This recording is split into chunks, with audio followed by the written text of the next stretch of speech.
Bueno, hola, buenos días. Bienvenidos a la facultad las personas que os acercáis desde fuera y los estudiantes y personas del centro, pues agradeceros también vuestra presencia aquí hoy, el que nos acompañéis en este acto de conmemoración del Día del Patrón de Psicología. Ya sabéis que la conmemoración del patrón ha tenido tradicionalmente, os ha correspondido con un día festivo, completamente festivo, sin labores académicas, docentes, que se corresponde al lunes próximo, pero también desde el año pasado en la facultad hemos tratado de darle otro contenido complementario, organizando actos también de debate académico, científico, y es el acto que nos convoca hoy.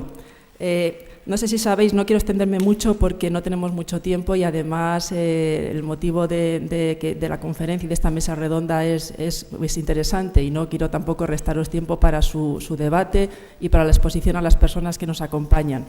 Pero simplemente recordar que el patrón nuestro, el patrón de la Facultad de Psicología y de las Facultades de Psicología Española es Juan Huarte de San Juan y que lo que estamos conmemorando es una publicación que apareció alrededor de 1575 en un día próximo a una fecha como la de hoy y bueno, el título de esta obra, por si no lo conocéis, es Examen de los ingenios para la ciencia y fue un libro que reunió y se considera pionero en algunos aspectos que tienen que ver con nuestra disciplina, muchos saberes distintos que tenían que ver con la antropología, con la psicología, con la neurofisiología, en un intento de estudiar desde los paradigmas de aquel momento y los suyos, los temperamentos, e intentar ver qué adecuación las personas, según los temperamentos, podían tener a determinados puestos de trabajo o a los estudios, no simplificando mucho, pero también que sepáis, pues si estáis interesados, qué es realmente lo que da sentido a esta fecha o lo que recuperamos en esta celebración y que podéis tener y la tenéis si os apetece más información en la red para que podáis un poco conocer mejor este patrón un poco singular porque es quizá el único patrón laico de las disciplinas universitarias españolas y bueno, pues ahí está. El acto que hemos, o el motivo que hemos acordado y decidido que podría vertebrar este acto académico de este año, pues bueno, tenéis el programa y va a ser en torno al autismo. Sabéis que el autismo en esta facultad hay equipos y una tradición de trabajo muy importante y muy relevante, de mucha excelencia en el autismo, aparte de ser un tema por sí mismo de sobra interesante para que se discuta en una facultad de psicología. En otros lugares también, pero ahora estamos aquí. La estructura del acto pues va a ser una conferencia en primer lugar y después una mesa redonda en la que un poco podamos también comentar o debatir sobre diferentes facetas del autismo, ¿no? Las que tienen que ver en concreto con la familia, con la investigación y con la profesión. Voy a presentar a las personas que están en la mesa y luego a partir de ahí ellas ya empezarán a contar y a exponer y articular el debate. Alguna persona la conocí, la profesora Mercedes Belinchón, que por supuesto es conocida para las personas de la facultad, que va a empezar con esa conferencia inaugural recordando y recuperando también el trabajo pionero de Leo Kanner, que hizo sobre el autismo hace 70 años, cuando creo que en torno a 1943 publicó un libro que puede considerarse como la referencia de, no sé si estoy acertada o no, un artículo, porque yo también aprendo de esto, pero quizás esa es la fecha un poco que nos conduce, ¿no? Y ese hito hasta aquí. Después tendrá lugar esa mesa redonda para debatir exponer y debatir, ¿no? Esos diferentes aspectos que hemos decidido tratar hoy en relación con el autismo.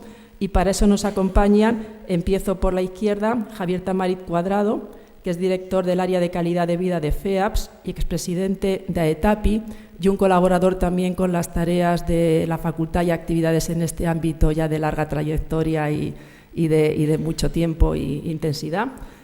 Siguiendo también por la izquierda, en el extremo de la mesa, don Manuel Posada de la Paz, que es director del Instituto de Investigación de Enfermedades Raras y es coordinador de GTA del Instituto de Salud Carlos III. Y ya, además de la profesora Mercedes Belinchón, está a mi derecha doña Marilú Gutiérrez Arauz, que es catedrática de Lingüística en la UNED y es madre de una persona con síndrome de Asperger.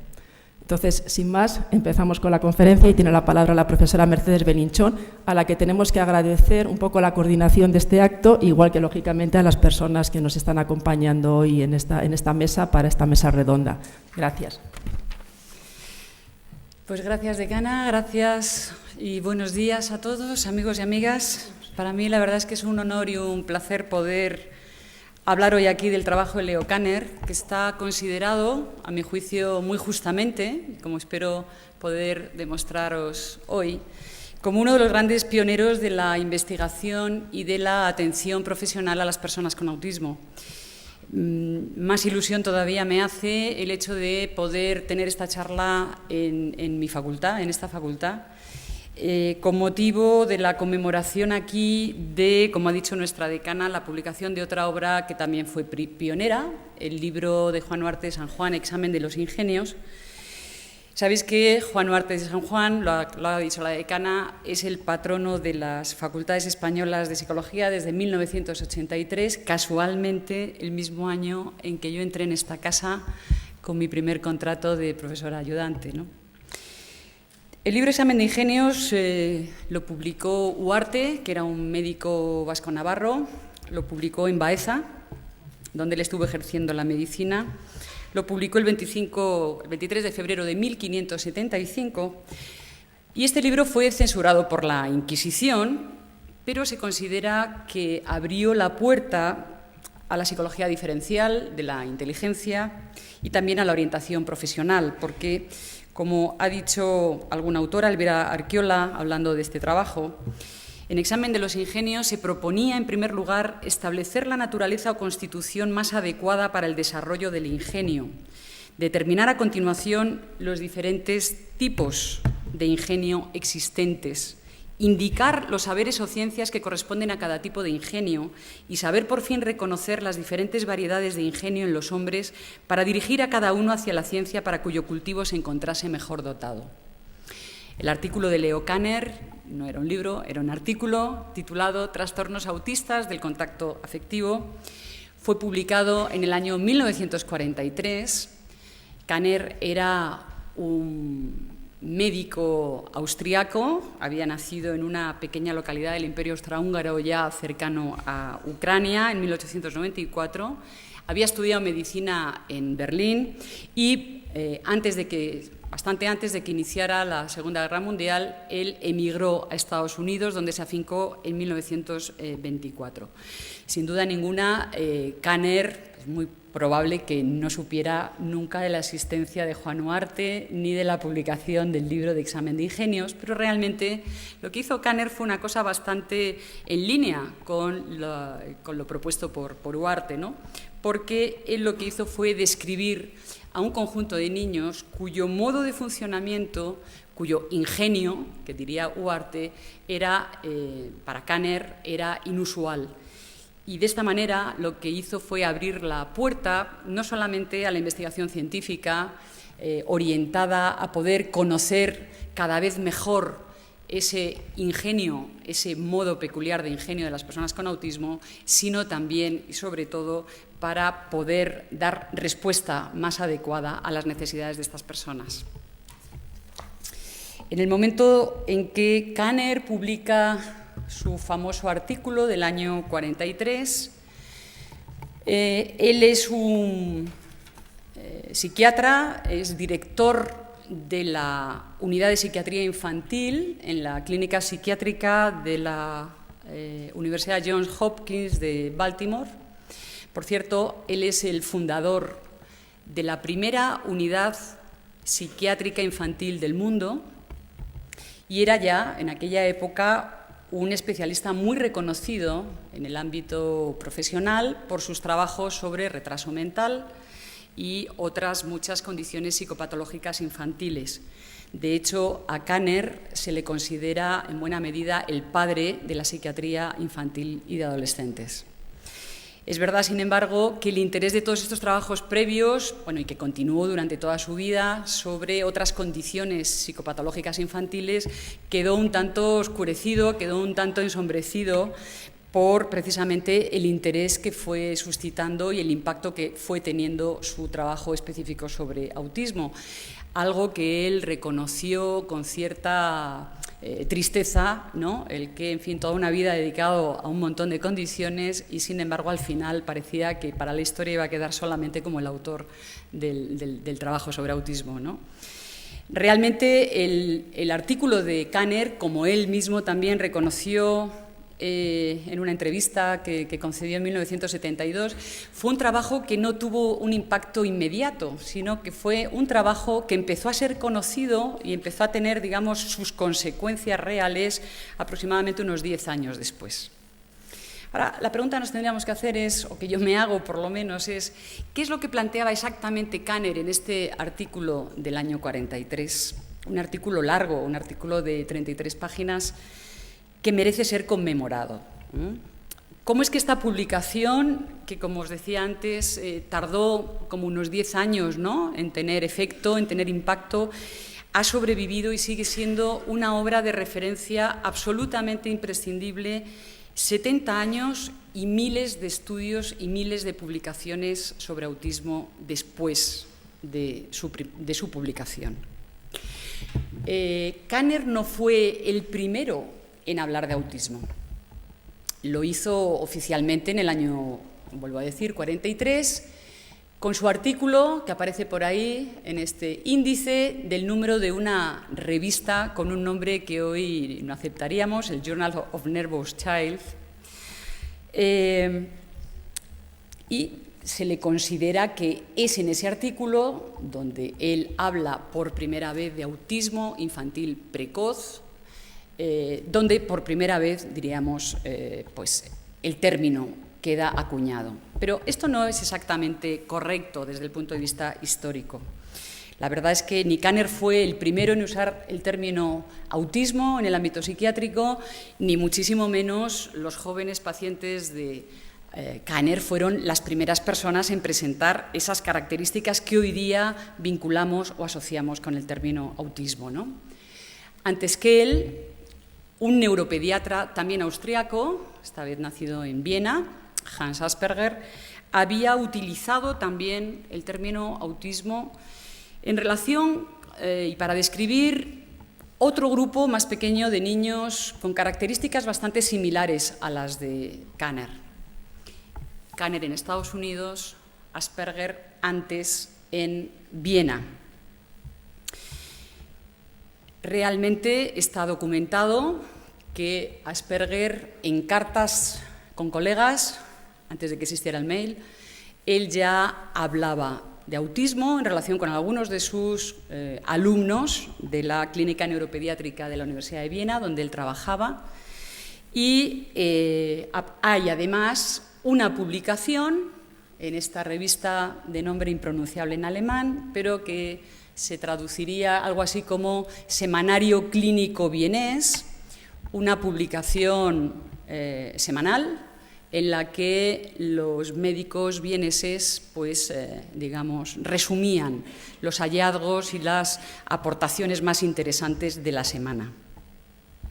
Se sabe además que Kanner, él mismo lo dice, empezó a ver a los niños a los que luego identifica con el término autismo infantil precoz, empezó a verlos en 1938 y, sin embargo, Asperger llevaba viendo casos como los que describe en relación después con el término psicopatía autística, estaba viéndolos ya en su clínica neuropediátrica desde el año 1930.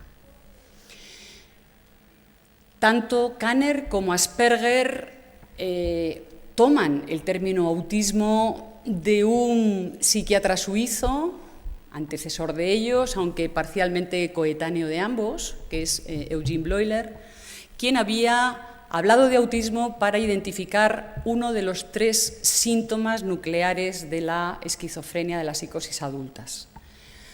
Tanto Leo Kanner como Asperger habían aprendido psiquiatría, ejercían su profesión según los cánones que había de alguna manera implantado Emil Kraepelin, el considerado padre de la psiquiatría contemporánea, que es una psiquiatría donde las condiciones de los distintos tipos de trastornos mentales se definían básicamente a través de una descripción muy cuidadosa de las características sintomáticas y de la evolución de los síntomas a lo largo del tiempo. Por tanto, Los trabajos tanto de Kanner como de Asperger entran de pleno en esa tradición de la época en el ámbito médico en general, no solamente psiquiátrico, ¿no?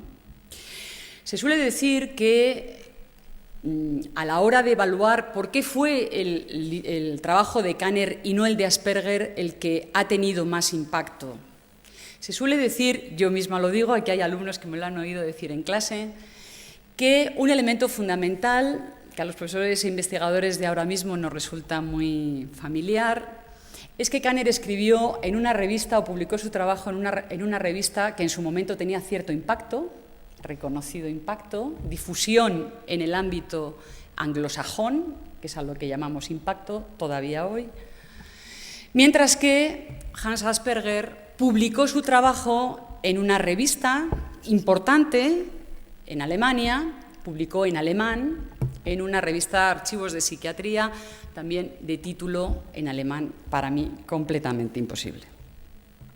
Se suele decir, como digo, que esta es la principal razón que explica esa diferencia de impacto entre los dos trabajos, porque de hecho el trabajo de Asperger empieza a ser mencionado solamente en el año 71 y empieza a ser conocido y empieza a ser mencionado además por un psiquiatra suizo, por Van Crevelen, pero en el ámbito anglosajón del trabajo de Asperger no se conoce nada hasta que en el año 1981 Lorna Wynne publica un trabajo en el que hace una comparación directa entre sus propios pacientes y los descritos por Hans Asperger.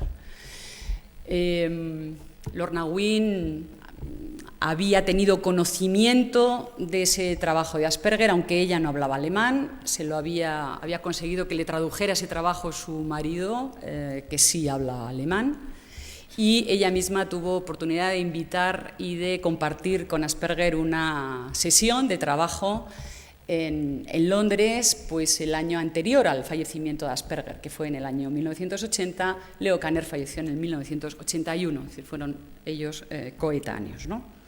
Como os decía, se suele decir que fue digamos, la revista, la ubicación, la lengua, el motivo fundamental de la diferencia de impacto de estos trabajos. Yo aquí, sin embargo, lo que voy a plantear es que al margen o además de este factor, que desde luego no podemos menospreciar, yo creo que hay razones un poco más profundas, ¿no? Razones más profundas que hacen que, por ejemplo, una persona tan reconocida y pionera importante también en lo que es el autismo tal como se entiende actualmente, como es el caso de Sir Michael Rutter, calificara y dijera que en realidad, aunque Kanner no fue el primero en hablar de autismo, pero el trabajo de Kanner fue la primera descripción, dice, efficient and effective, efectiva, eficaz, útil, respecto al autismo. Y lo que yo quiero plantear aquí, en este contexto de Facultad de Psicología en el que estamos, es que a mi juicio las razones por las cuales la descripción de Kanner efectivamente es y se convierte en una publicación de referencia útil para la investigación y para la profesión, tiene mucho que ver con estas cuatro cosas, con cómo planteó sus observaciones, qué tipo de generalizaciones extrajo de sus observaciones empíricas, qué hipótesis sugirió, qué evidencias provocó que se buscaran y cómo él mismo reflexionó y modificó sus propias ideas acerca del autismo a lo largo de su vida. Casualmente, no puedo sino reconocer que esas cuatro capacidades, observar, generalizar, hacer hipótesis, obtener evidencias y revisar las hipótesis en función de las evidencias, creo que forman parte de cualquier manual básico de formación continua y de formación inicial de los actuales psicólogos, por lo menos en esta casa, como lo demuestra la publicación o cualquier publicación de buenos manuales sobre metodología de investigación. Por ejemplo, este de mis muy queridos y apreciados compañeros Orfelio León y Nacho Montero, Métodos de Investigación en Psicología y Educación.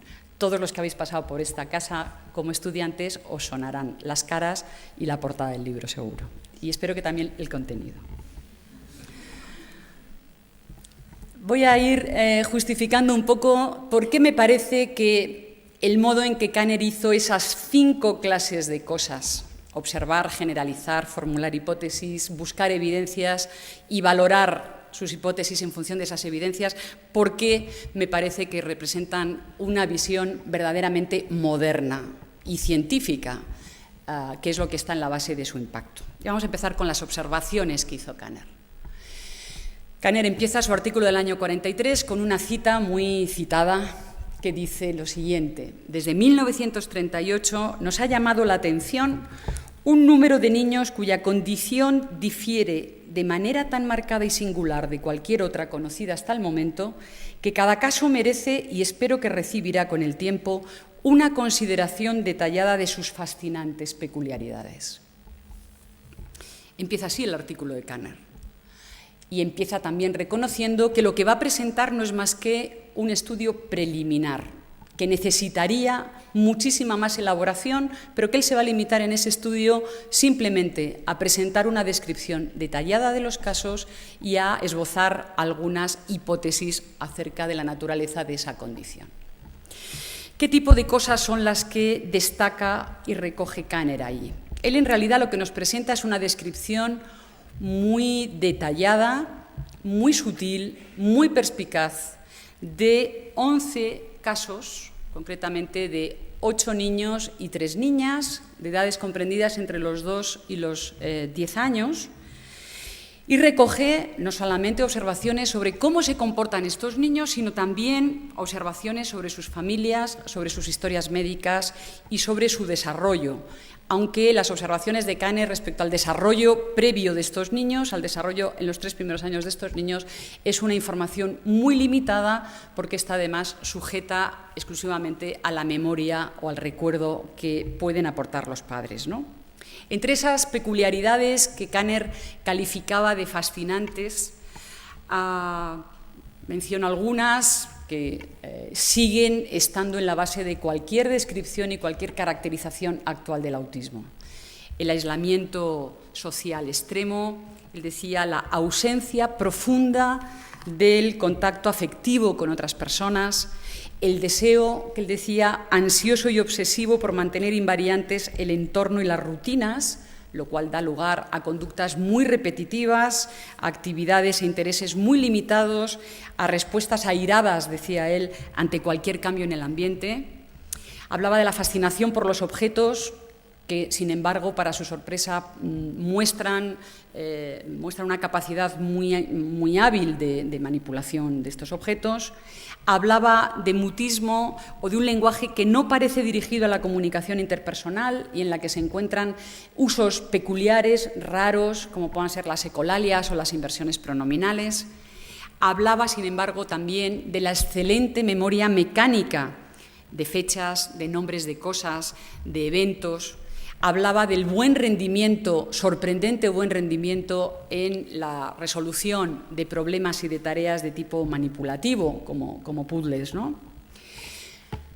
También Kanner habla de respuestas sensoriales inusuales, respuestas, por ejemplo, como las que llevan muchas veces algunos de estos niños, algunos de los niños observados por Kanner, a taparse los oídos ante sonidos que a otras personas no le producirían especial malestar. Habla también de observaciones respecto a la salud física de los pequeños. Dice que en general son niños sanos, que en general no presentan un historial médico destacable, que no aparece ninguna enfermedad en las exploraciones convencionales de salud que él había hecho en la época. Y a partir de ahí también lo que él hace en trabajos posteriores al del año 43, pues él va a detallar, va a profundizar en algunas de estas características. Va a profundizar, por ejemplo, en un trabajo precioso sobre lo que él llamaba el lenguaje irrelevante, metafórico irrelevante de estos niños. O, por ejemplo, en su capacidad para su aparente preferencia por fijarse en las partes de los objetos en vez de la forma global o en la configuración global de los mismos. Es decir, son trabajos todavía dentro de los años 40, pero en los cuales él va destacando aspectos fundamentales. Y él muestra, desde el año 43, un interés también muy importante por acumular información acerca de la evolución de esos primeros 11 niños. De hecho, publica, 28 años después, se publica en el año 71, un estudio longitudinal muy preciso de estos 11 casos y publica también en el año 73 otros estudios de seguimiento, ¿no? En el año 56 también publica un artículo donde describe, lógicamente ya con mucho menos detalle, otros 120 nuevos casos de niños con las mismas características. Aparte de toda esa montaña realmente de datos clínicos, de observaciones clínicas, donde se incluyen también elementos que no son, digamos, tan típicamente sociales o cognitivos, como por ejemplo las frecuentes dificultades y problemas que se encuentran en muchos niños con la comida, o la torpeza motora de algunos de los casos, o el perímetro craneal un poquito grande observado en algunos casos. Aparte de esas observaciones, Kanner ofrece también una descripción muy interesante y muy sutil de las características de los padres de esos 11 niños a los que él atendió. Él habla y destaca y se muestra de alguna manera sorprendido porque todos los padres, dice, y cito literalmente, parecen ser muy inteligentes, intelectuales, obsesivos, emocionalmente fríos.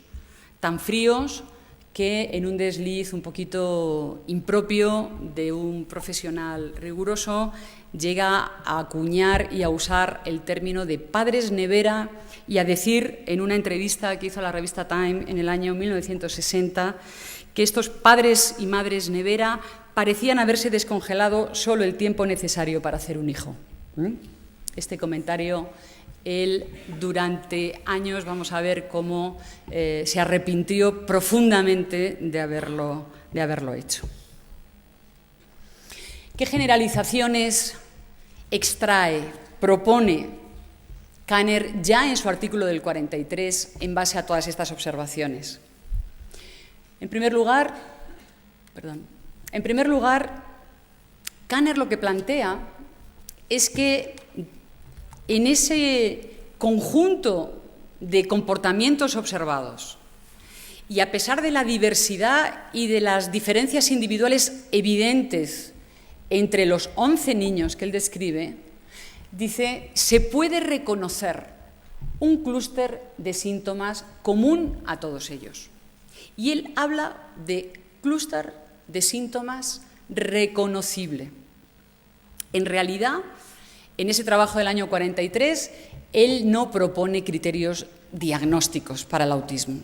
Tenemos que esperar a un trabajo el año 56 que publica junto con su colega en la Johns Hopkins University, Leon Eisenberg, también como él, psiquiatra infantil de origen judío, para que podamos encontrar una propuesta específica de criterios diagnósticos para el reconocimiento y la identificación de esa condición. Establecen 5 criterios importantes, pero en cualquier caso, Kanner y Eisenberg se preocupan de que quede muy claro que del conjunto de síntomas que se pueden observar y que pueden presentar estos niños, los fundamentales, los síntomas que ellos llaman patognomónicos, son solamente 2. Y habla literalmente de la soledad extrema y del deseo obsesivo por mantener la invarianza del ambiente. Dice Kanner, el desorden fundamental patognomónico más sobresaliente es su incapacidad para relacionarse de forma normal con las personas y situaciones desde el comienzo de la vida. Sus padres decían de ellos que siempre habían sido autosuficiente, encerrado en su concha, más feliz cuando se le deja solo, que actúa como si la gente no estuviera allí, que actúa totalmente ajeno a todo lo que le rodeaba, que daba la impresión de una sabiduría silenciosa, que fracasaban en el desarrollo de la cantidad normal de conciencia social, que actuaban como si estuvieran hipnotizados. Cierro las comillas porque eran palabras literal del trabajo de Kanner. Ese patrón de funcionamiento, ese clúster de síntomas, está apuntando básicamente entonces a un patrón de funcionamiento psicológico, un patrón de comportamiento donde hay una disociación entre el funcionamiento en el ámbito social y en el ámbito no social. Dice más cosas Kanner, extrae más generalizaciones, alguna de ellas no del todo sostenida después por él mismo. Por ejemplo, él destaca la fisonomía, dice, absolutamente y sorprendentemente inteligente de estos niños. Una afirmación que el propio Leon Eisenberg, en una entrevista, reconoce que quizá implicó cierta sobreestimación por parte de Kanner en base a los datos. ¿A qué datos? Básicamente a la apariencia, a la fisonomía inteligente de los pequeños pacientes y a su habilidad en la resolución de tareas manipulativas. Es de ahí de donde Leon Eisenberg, digamos, explica ese pronunciamiento tan categórico de Kanner en el trabajo del año 43.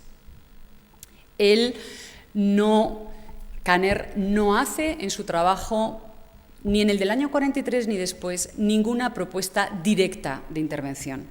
A diferencia, por ejemplo, de lo que sí hizo Hans Asperger.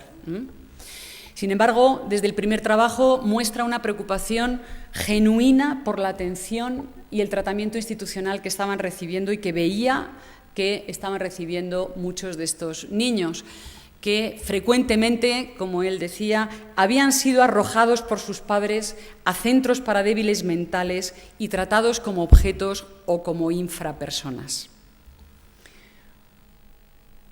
Kanner también plantea que esta es una condición rara y este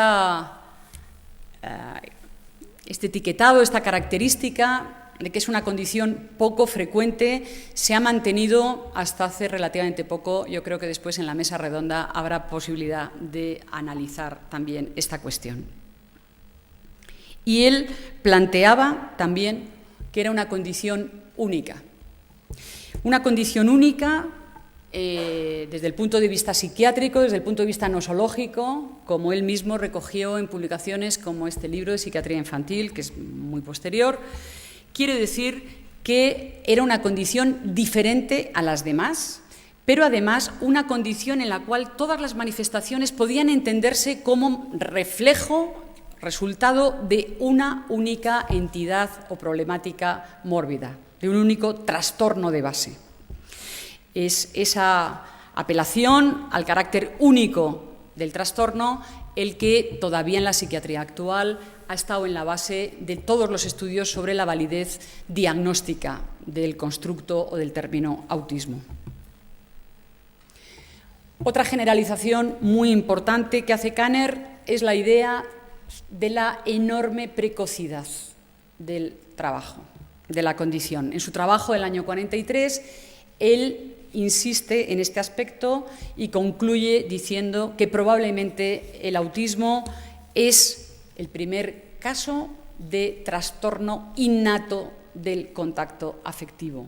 Estamos por primera vez ante un caso claro de una condición donde hay un trastorno innato del contacto afectivo. Y él insiste mucho se preocupa muy mucho de diferenciar esta condición de la psicosis. Aquí la verdad es que Kanner también estuvo dudando mucho tiempo respecto a esto.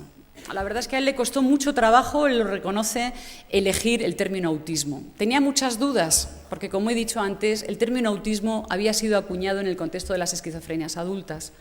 Y Kanner no estaba muy convencido, tenía su sospecha ya en el año 43 de que, llamando a esta condición autismo infantil, se generaran expectativas de analogía respecto a las psicosis adultas que él quería eliminar.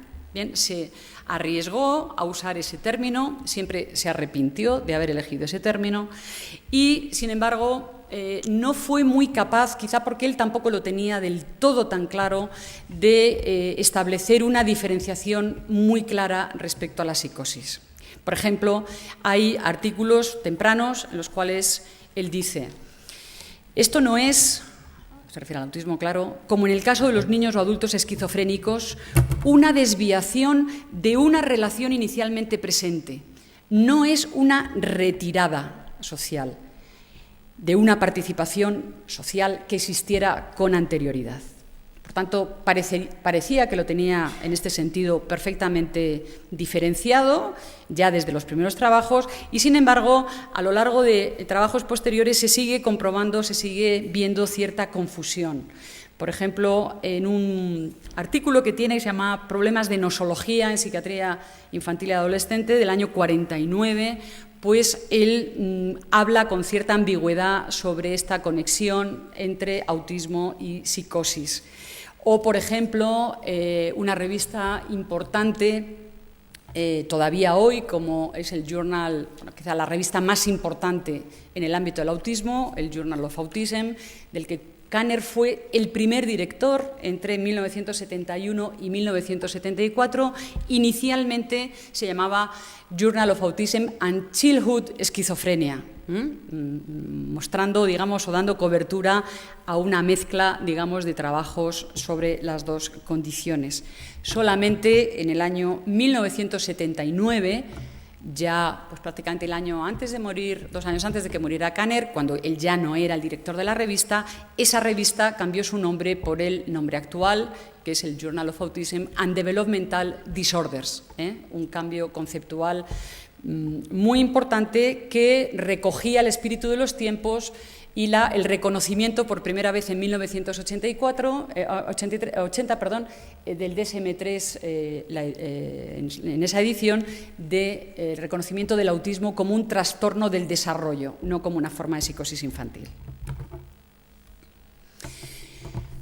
El trabajo de Kanner es en cierta medida un trabajo ateórico. Él no parte de una teoría clara de la que derivar deductivamente hipótesis acerca de la naturaleza de su condición, la condición del autismo. Sin embargo, aunque explícitamente él no se propone formular hipótesis etiológicas directamente, el hecho cierto es que las cuestiones que él planteó y que apuntó en su trabajo el año 43 ha favorecido y ha provocado una muy intensa labor de investigación sobre las posibles causas biológicas y ambientales que tienen que ver con el autismo.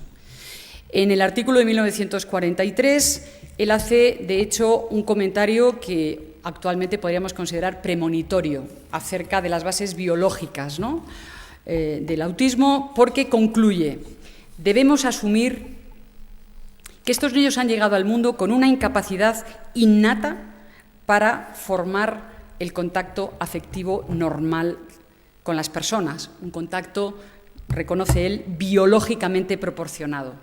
Del mismo modo que otros niños nacen con deficiencias intelectuales o físicas innatas. Dice Kanner, si esta hipótesis es correcta, un estudio más profundo de nuestros niños puede ayudar a proporcionar unos criterios más concretos sobre las todavía difusas relaciones de los componentes constitucionales, o sea, innatos, de la respuesta emocional. Por el momento, parece que lo que tenemos son ejemplos puros de trastornos autistas innatos del contacto afectivo. Y ahí concluye el artículo del año 43. Por otra parte, Kanner, en ese primer artículo, dice explícitamente que no está seguro, son palabras textuales, de hasta qué punto las características de los padres contribuían a la condición de sus hijos y al curso de esta. Es decir, no estoy seguro de que en realidad implicó quizá hay alguna responsabilidad, o por lo menos se interpretó como quizá hay alguna responsabilidad. Él mantuvo cierta posición ambigua respecto a la posible responsabilidad de la forma de ser de los padres en la forma de ser de los hijos, realmente y de manera, como os digo, muy clara en los trabajos hasta 1969. Por ejemplo, en este trabajo sobre nosología del año 49 que he mencionado antes, ¿no? Y esto no deja de ser una cuestión bastante sorprendente en Kanner, ¿no? Porque él expresamente en el año 1935, es decir, mucho antes del año 43, ya había rechazado que el autismo, entendido en el sentido de Bleuler, fuera un trastorno de la relación madre-hijo.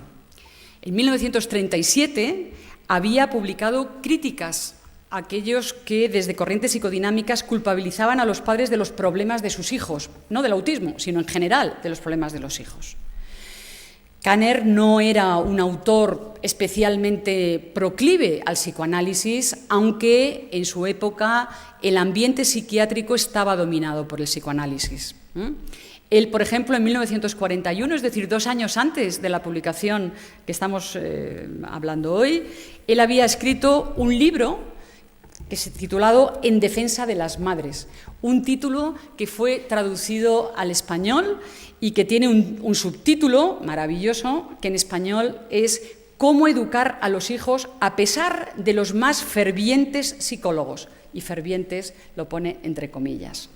¿Y qué decía Kanner en este libro del año 41 sobre cómo educar a los hijos a pesar de los más fervientes psicólogos? ¿De qué fervientes psicólogos quería proteger a las madres? Pues dice Kanner en este libro literalmente: si quieres ir a adorar al autosuficiente gran Dios inconsciente y a sus intérpretes, no hay nada que te lo impida. Pero no dejes que tus hijos paguen las consecuencias de tus excursiones al reino de la fantasía.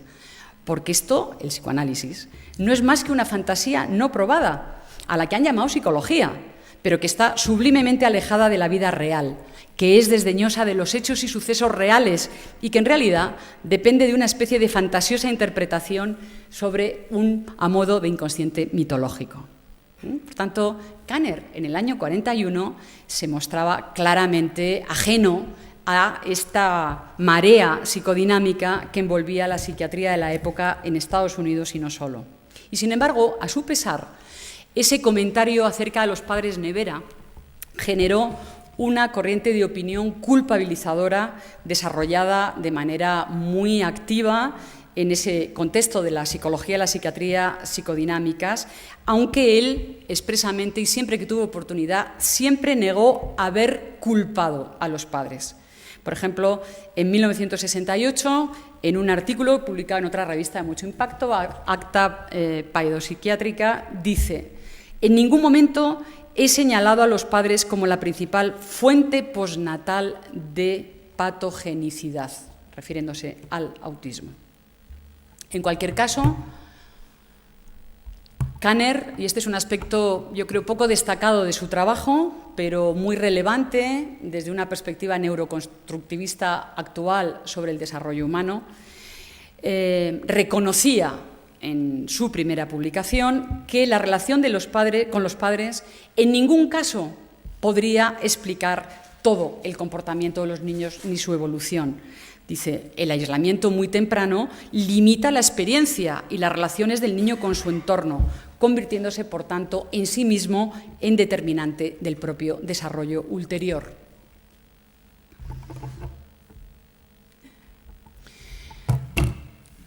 Como decía, Kanner fundamentalmente acumula evidencias de tipo clínico con la estrategia kraepeliniana de acumular descripciones de casos y de hacer estudios de seguimiento de esos casos en periodos más o menos largos.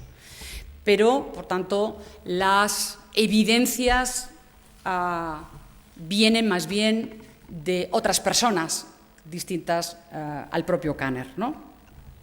Muy importante,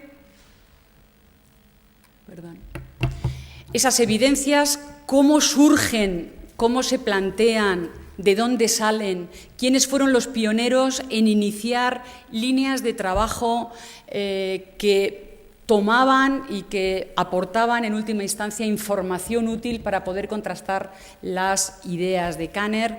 Toda esa información, todo ese recorrido histórico en los distintos países del mundo aparece recogida con enorme detalle en este libro maravilloso de Adam Feinstein, A History of Autism. Es un libro que tenéis en la biblioteca, es un libro que estamos traduciendo al español. Y aquí tenéis a Adam Feinstein, que él en sí mismo, él es padre de un hijo, un adolescente con autismo, ¿no? Ese recorrido histórico por los pioneros en el ámbito de las ideas, de la investigación y de los servicios de autismo en todo el mundo lleva a obtener una imagen muy clara de cómo han sido, de dónde han salido esas evidencias. Y esas evidencias es muy interesante porque surgen básicamente del movimiento de reacción muy activa que hacen los padres británicos y padres norteamericanos ante ese clima de culpabilización colectiva de los padres sobre el autismo.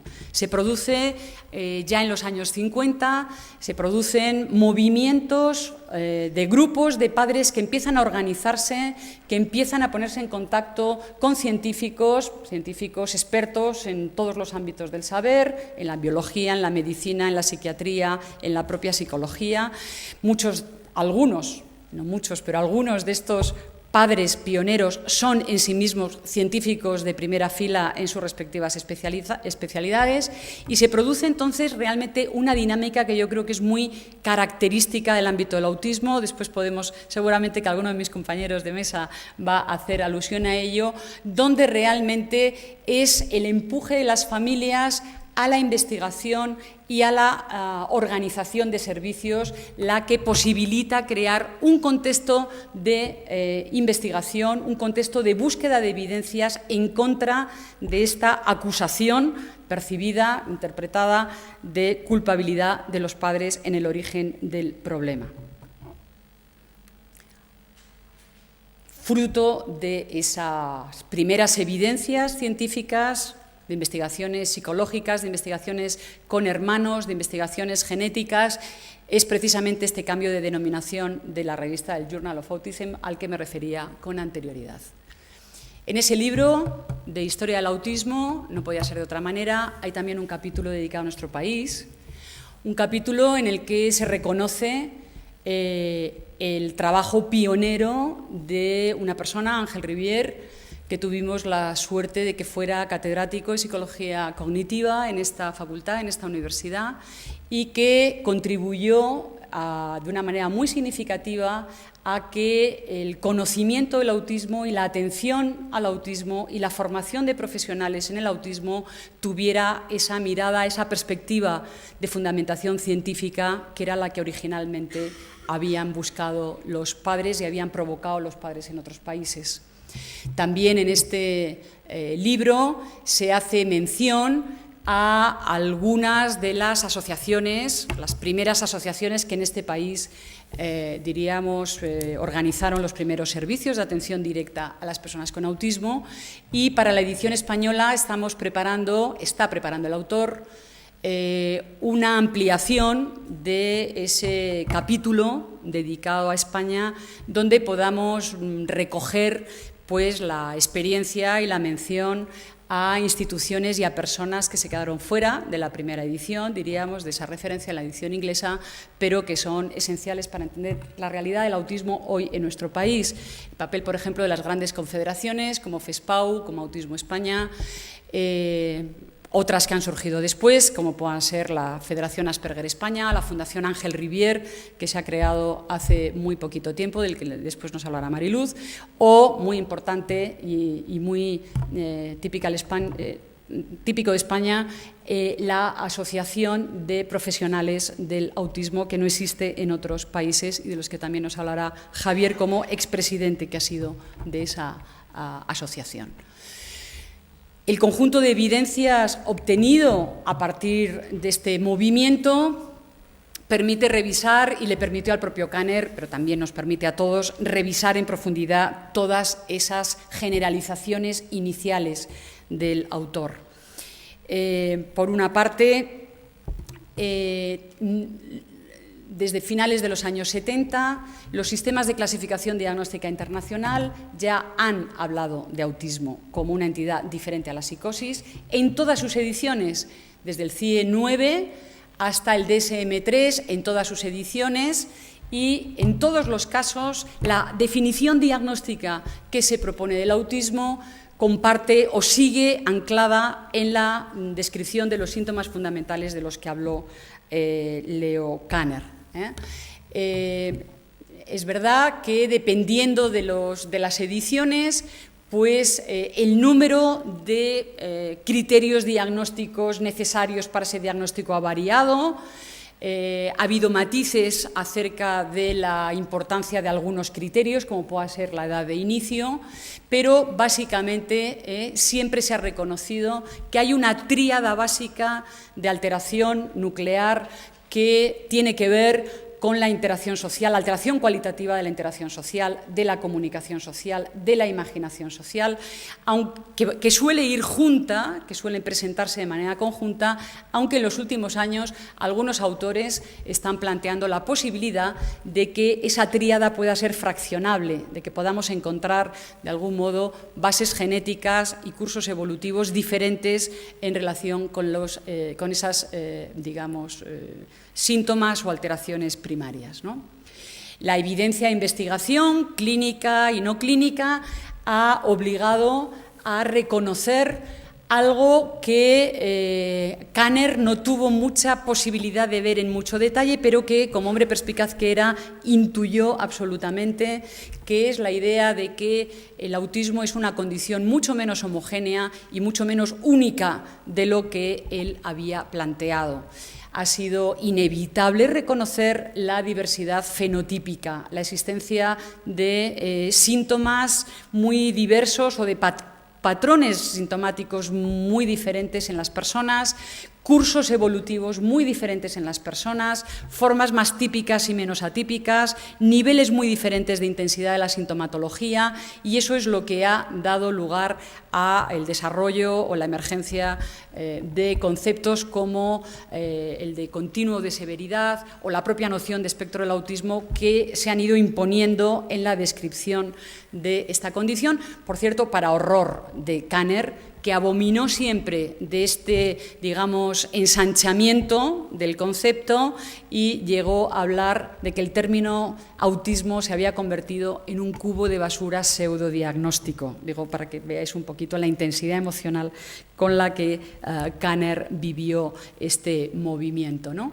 También la investigación ha puesto de manifiesto que, a diferencia de esa idea de que es una condición única, totalmente diferente al retraso mental, a los trastornos infantiles, por ejemplo, de atención o del lenguaje, más bien lo que ocurre es que en la mayoría o en una parte muy considerable de los casos de personas con autismos se da una comorbilidad. Hay varias de estas condiciones que concurren.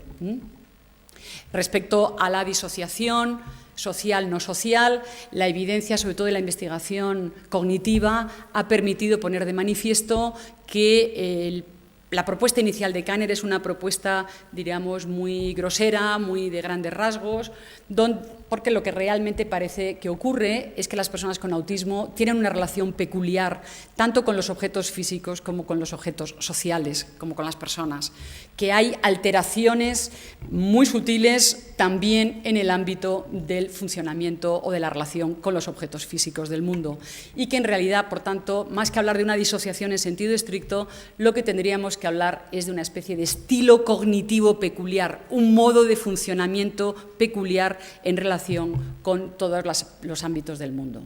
La investigación genética, de manera paralela, ha mostrado también cómo entre familiares de primer grado de personas con autismo es frecuente, es relativamente frecuente, una forma subclínica de la tríada básica o de las alteraciones básicas que definen el autismo, al cual se le conoce o se le denomina fenotipo autista ampliado, algo que de alguna manera Kanner intuía, ¿no?, cuando ponía el acento en esa, digamos, semejanza, ¿no?, en esa frialdad social o emocional de los padres de las personas con autismo. Todo ello, ¿qué es, a dónde nos ha conducido? Pues nos ha conducido a límites cada vez más difusos del concepto de autismo, a un aumento inevitable, por tanto, de la prevalencia del autismo y a una distribución o una visión de las condiciones de la psicopatología infantil o de las alteraciones del desarrollo en su conjunto muchísimo más compleja, muchísimo más matizada, donde estarían personas con trastornos del espectro del autismo muy parecidas a las que en su momento describió Kanner, que suelen ser personas en las cuales hay también retraso mental, hay también problemas muy graves del lenguaje, como los que él mencionó, pero también hay personas con el mismo patrón sintomatológico y, sin embargo, altas capacidades, tanto cognitivas como lingüísticas. Tenemos que hablar de fenotipo autista ampliado y esto nos coloca, por tanto, en un continuo de alteración que rompe mucho el esquema clásico de los trastornos psiquiátricos o de las clasificaciones psiquiátricas clásicas, dentro de las cuales siguen moviéndose todavía las propuestas de nuevas ediciones del DSM, del CIE, etcétera, etcétera.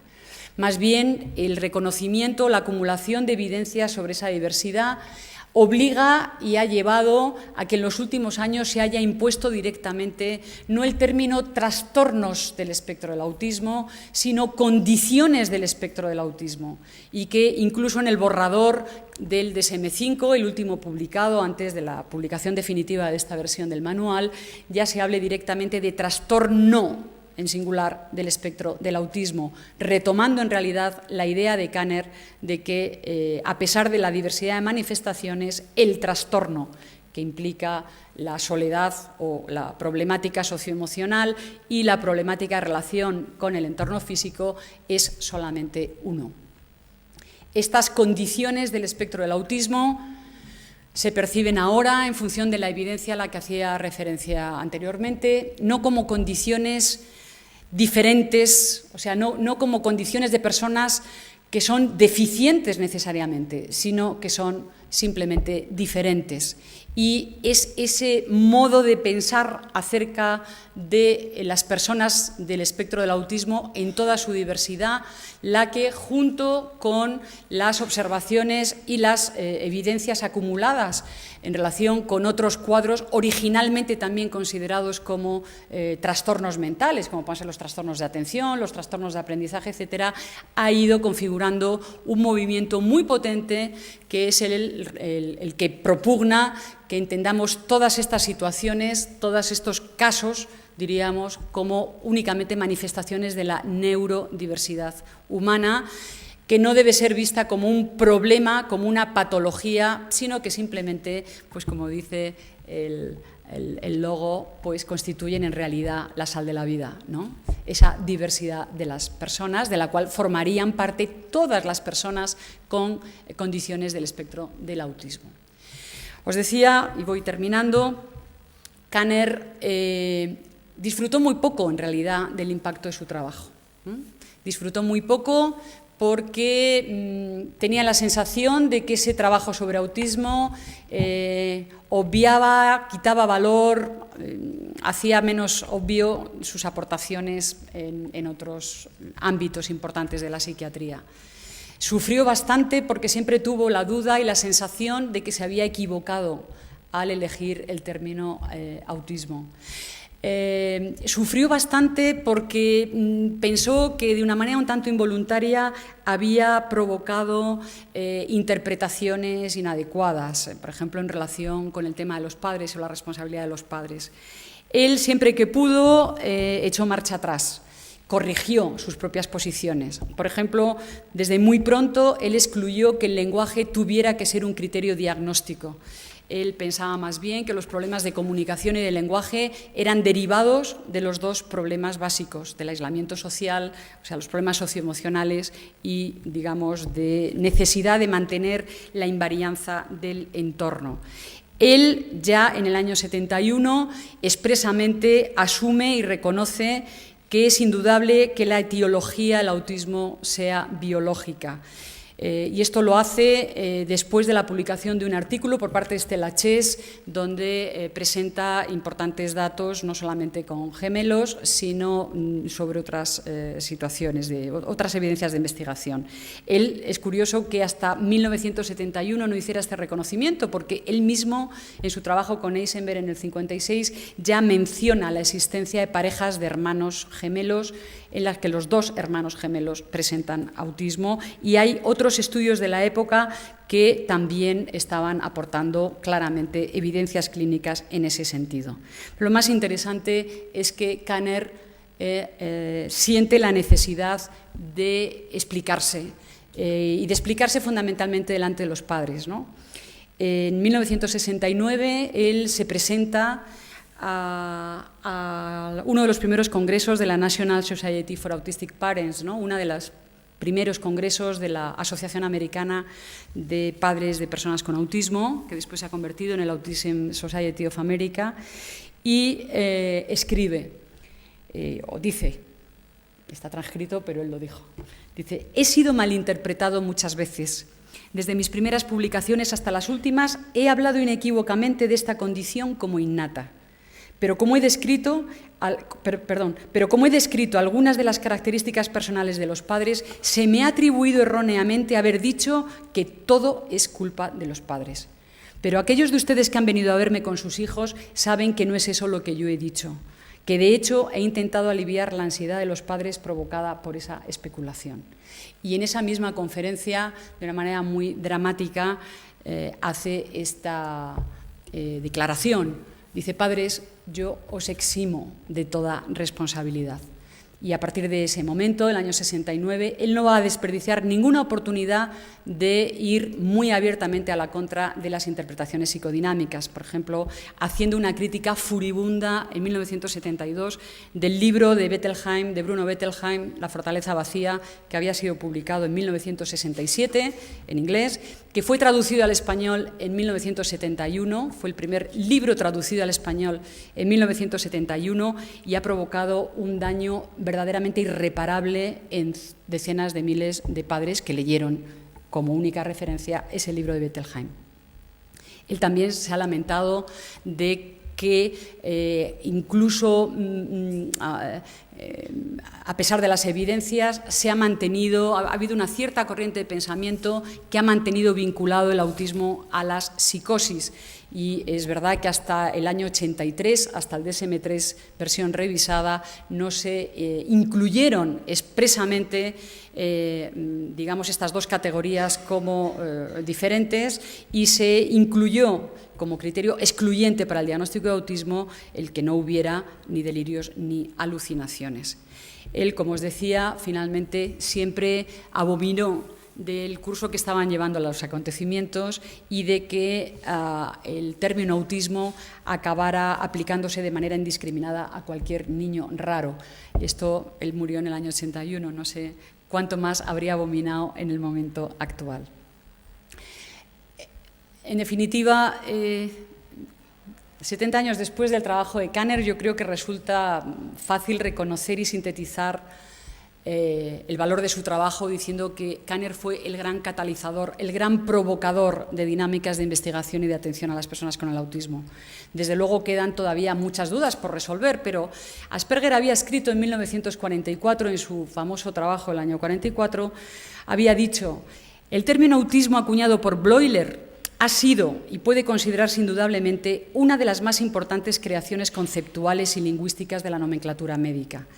A mí me parece que el hecho de que Kanner esa etiqueta la aplicara no solamente a un síntoma, sino a toda una condición, a una constelación de síndromes, es otro de los grandes hallazgos y aportaciones importantes en el conocimiento de los trastornos, diríamos, mentales, del comportamiento, del desarrollo o de la condición humana en general, porque hoy día la investigación del autismo es una investigación que se centra en buena medida y tiene que ver en buena medida con las bases del funcionamiento cognitivo, social, humano y sus bases biológicas y psicológicas también.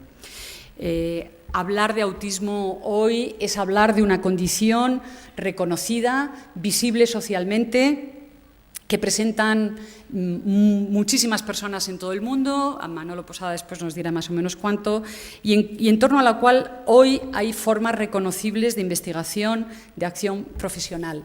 Por esa razón nos parece que la obra de Kanner, a la que de ninguna manera se le puede hacer justicia en una conferencia, merece una reflexión, permite una reflexión muy amplia, y es por esa razón por la que vamos a dedicar lo que queda de este año de 2013 a analizar aspectos que tienen que ver en origen con esta obra de Kanner. Para eso hemos conseguido recursos gracias a la labor de la Facultad de Psicología. Hemos conseguido recursos del Departamento de Psicología Básica, hemos conseguido algunos recursos de ayudas de movilidad que la Universidad Autónoma de Madrid aporta al Máster Oficial de Psicología de la Educación, y vamos a poner recursos del máster propio de apoyos a personas con discapacidad intelectual o del desarrollo y sus familias, que es un máster nuevo en esta facultad desde el año pasado y del que veo aquí a muchos estudiantes matriculados y del que tenéis también información a la entrada. Vamos a dedicar recursos también para poder programar distintas actividades relativas al análisis y que nos permitan una reflexión a fondo sobre el trabajo de Kanner. Vendrá Adam Feinstein, el autor de este libro maravilloso de Historia del Autismo, vendrá Theo Peters para hablarnos de neurodiversidad, y vendrán otros muchos especialistas españoles y no solamente españoles para analizar aspectos parciales de la obra de Kanner. Por último, ya para terminar, deciros que en esta facultad, efectivamente, como decía Ángela, tenemos una trayectoria, una tradición de estudio del autismo. Hay un fondo documental verdaderamente espectacular en esta Facultad de Libros de Autismo, y con ocasión de esta celebración el personal de la biblioteca ha hecho un esfuerzo extraordinario por organizar una exposición bibliográfica que está en el interior de la biblioteca y a la que estáis todos cordialmente invitados, acerca de la evolución de lo que ha pasado en estos 70 años investigando el autismo. Nada más por mi parte, muchas gracias.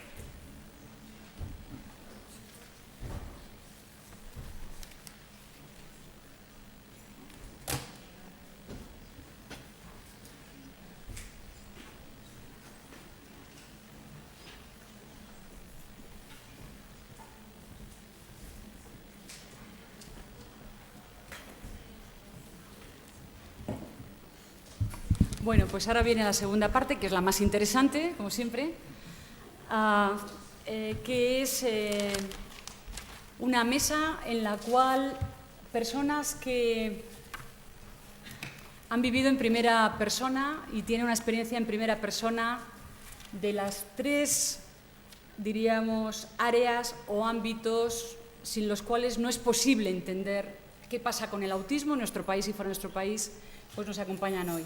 Mariluz es la primera que va a hablar, y va a hablar no como catedrática de lingüística, o sí, sino como madre de una persona con autismo, concretamente de un adulto con altas capacidades, con síndrome de Asperger.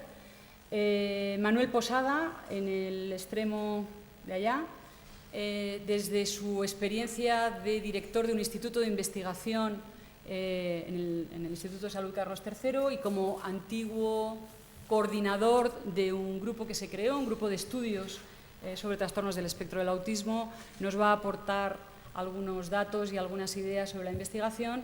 Y finalmente Javier Tamarit, como responsable del programa de calidad, del área de calidad de vida de la Confederación CEAPS, en favor de las personas con discapacidad intelectual y del desarrollo, y en su calidad de expresidente de la Asociación de Profesionales, de la Asociación Española de Profesionales del Autismo, nos van a dar sus impresiones y nos van a dar pie también para el coloquio. Mariluz, empiezas tú cuando quieras. Muchas gracias. Para mí es, de verdad, sinceramente, un honor, un gozo estar con todos vosotros, que sois tan importantes. Me refiero sobre todo, no solo a los profesionales que están desarrollando su profesión maravillosa, la que admiro tanto, que es la de ser psicólogos, sino los estudiantes que se están preparando para ser los mejores y hacer una vida más digna a nuestros hijos. Hablar de cosas que están metidas en el corazón es un poco difícil para una profesora de lengua española que suele trabajar sobre la sintaxis del español, sobre los pronombres, sobre las preposiciones. Aquí vengo sencillamente a daros mi testimonio en carne viva, porque me ha emocionado mucho lo que he oído, porque efectivamente a Kanner le parecían fascinantes, esa es la palabra, fascinantes peculiaridades. Y esa fascinación por estos chicos, voy a decir chicos porque siempre se tiende a hablar de los niños autistas, los niños.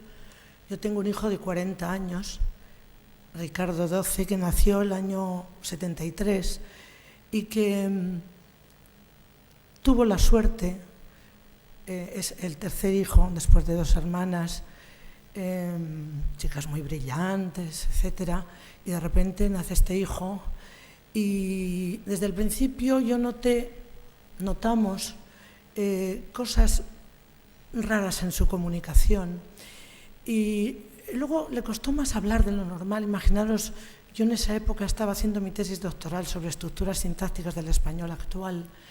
Me culpabilicé mucho porque pensé que no hacía demasiado caso a mi hijo, porque yo presenté la tesis en el año 73 y mi hijo nació en enero del 73. Todo ese mundo de la culpabilización que luego se ha deshecho, que es genética, todo lo que ha hablado Mercedes, para mí es vida. Entonces, ¿cuántas veces pensé, claro, es que estaba estudiando tanto, siempre estudiando, que no prestaba suficiente atención al desarrollo de mi hijo? La primera oración subordinada que dijo mi hijo, que fue una subordinada de tiempo, para mí fue casi, ya puede construir estructuras más complejas. Luego la estudiaba casi exhaustivamente, empezó a hablar estupendamente, pero luego hablaba como un libro abierto, luego hablaba pedantemente, decía cosas absolutamente que no dicen los chicos de su edad, me hacía preguntas que me hacían mis estudiantes de filología, de palabras que son casi sinónimas. Mamá, ya hablo de 6, 7, 8 años, ¿no? ¿Qué palabras? ¿Qué diferencia entre esta palabra y la otra? Y eran casi sinónimas, pero él notaba un matiz que el resto de los chavales de esa edad no notaban. Entonces pasó de tardar en aprender a hablar de forma muy exagerada, rara, y luego a hacer unos cálculos extraños. Con 7 años aparecía alguien en casa y le decía, con esa cara de despiste, ¿y tú qué año naciste? ¿Qué día naciste? El día de tantos. Dice, pues era martes. Y era martes. Luego esa capacidad la he ido perdiendo. En fin, tuve la suerte enorme de que en el colegio donde fue, porque nunca nadie me dijo qué tenía, desde el principio le llevé a psicólogos, uno me dijo que era cercano al autismo, empezaba a sonar esa palabra. Una persona cercana a mi familia estaba leyendo La fortaleza vacía de Bethlehem, que yo la miraba y veía una cosa rara y me dice muy apodíctico, es que Ricardo tiene autismo. Digo, sí, ¿y eso qué es? Entonces, bueno, como resultó que tuve la suerte inmensa de que fue a un colegio con pocos niños, porque claro, veíamos que tenía dificultades y tenía que ir a un colegio con pocos niños, con clases reducidas. ¿Y sabéis quién era el psicólogo en ese colegio? Un joven que estaba haciendo entonces en esta facultad su tesis doctoral, llamado Ángel Rivière. Y entonces lo cogió, le dije, oye Ángel, era el psicólogo del colegio, su profesora, una de las profesoras era Inés Marichalar, su esposa, la viuda de Ángel. Y yo le dije, bueno, mi cuñado me ha dicho que Ricardo es autista. Yo te digo que no es autista porque yo estoy estudiando esto muchísimo, estoy hablando de el año 80, 81, con 7 o 8 años de mi hijo. Y bueno, luego por circunstancias de la vida tuvimos que marcharnos a otro sitio a vivir fuera y tuvo que perder la cercanía a Ángel Rivière. Pero también pasó por cientos, no cientos, pero muchos psicólogos. Mi segunda carrera por empatía, por afición, que nunca he estudiado, pero sí he leído tanto porque he ido a tantos psicólogos, es la psicología, que es como una afición para ayudar a buscar tablas de salvación. Y he conocido a tantos psicólogos, a tantas personas, algunos espléndidos, desde luego, en todo caso, siempre el mejor Ángel Rivière, porque resulta que cuando pasada el tiempo estoy en un aeropuerto y me encuentro por casualidad a Ángel, Mariluz, ¿cómo está Ricardo?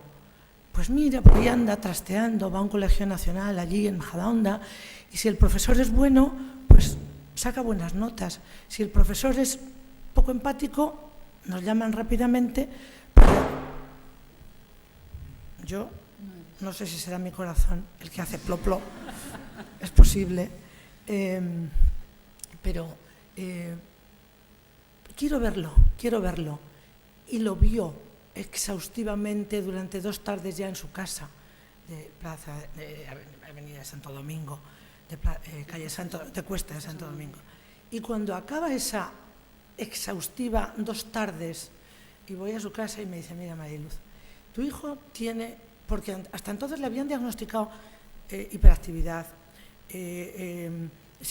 trastorno del control de impulsos, miles de cosas, varias cosas variadas, incluso ya había ido al Inserso a que un poquito antes a que le vieran, porque su padre, muchas familias lo pasan tan mal que algunos padres o familias pues llegan incluso a tener problemas. Su padre murió, no quiero decir que sea causa-efecto, pero murió joven. En fin, hay muchos problemas en torno a la familia que vive estas vivencias, lo sabéis. Entonces me dice: Ricardo, es un síndrome de Asperger del libro. Digo: ¿y eso qué es? ¿Eso de síndrome de Asperger qué es? Eso que te lo digan cuando tiene ya 18 años, es decir, el año 91, ya estaba publicado, todo lo que ha dicho lo contextualizo, ya sonaba entre vosotros, pero por ahí por el mundo no sonaba. Ahora por el mundo tú dices: mi hijo tiene síndrome de Asperger, y dices: ah, ya, sí, claro, lo he oído en la tele, suena, lo he visto en una película que se llama Mi nombre es Cam, que por cierto, si no la habéis visto la recomiendo, que es india y es maravillosa. Y, bueno, pero antes no sonaba nada, a mí no me sonaba. No, es un psiquiatra, me dijo Ángel Rivière, es un psiquiatra austriaco que está trabajando en autistas de alto funcionamiento, que tienen inteligencia, etcétera, etcétera. Y entonces vamos a formar un grupo que vamos a ayudarles con nuestros estudiantes de 4º y 5º de Psicología de la Autónoma, para que les acompañen y para que no se sientan solos. Fue el amanecer. Porque esos chicos que acompañaron a esos que empezaron ese proyecto precioso, pionero en Europa, los fines de semana los llamaban. A mi hijo le llamaban por teléfono, Dorita, que era su coordinadora, pero había otros 2 o 3 y había chicos en su grupo que llamaban: oye, Ricardo, venga, ¿cómo quedamos? ¿Dónde quedamos? Y salían con él, que era incapaz de salir con nadie como no fuera con sus hermanas y los amigos de sus hermanas, porque él no tiene capacidad de tener amistad, le cuesta horrores. Entonces, no es que no sea sociable, es sociable. No es que sea tímido, es un descarado, pero le cuesta. Y en la actualidad, estoy hablando de forma loca y tormenta de ideas porque es como me va saliendo, y cuando me pase y me decís cállate. 5 minutos, ni uno más. Sí, por eso, porque me podéis preguntar. Ahora tiene 40 años y está angustiado, perdido, porque ¿por qué no puedo tener pareja? Es perfectamente consciente de sus dificultades. ¿Y por qué los demás tienen novia o novio? ¿Y por qué los amigos? ¿Y por qué yo quiero que me ayuden, que me apoyen, que me asistan? Y en fin, tantas cosas le ayudaron tanto ese proyecto de Ángel Rivière, de tal modo que cuando Ángel Rivière murió, y esto permitidme ya para terminar, como anécdota, le llamó la persona de ese grupo, ¿cómo se llamaba ese proyecto? que empezó. Apúntate, el inicial, Amigos, inicialmente, que eran muy poquitos, programa Amigos, le llamaron para decirme a mí, ha muerto Ángel Rivière.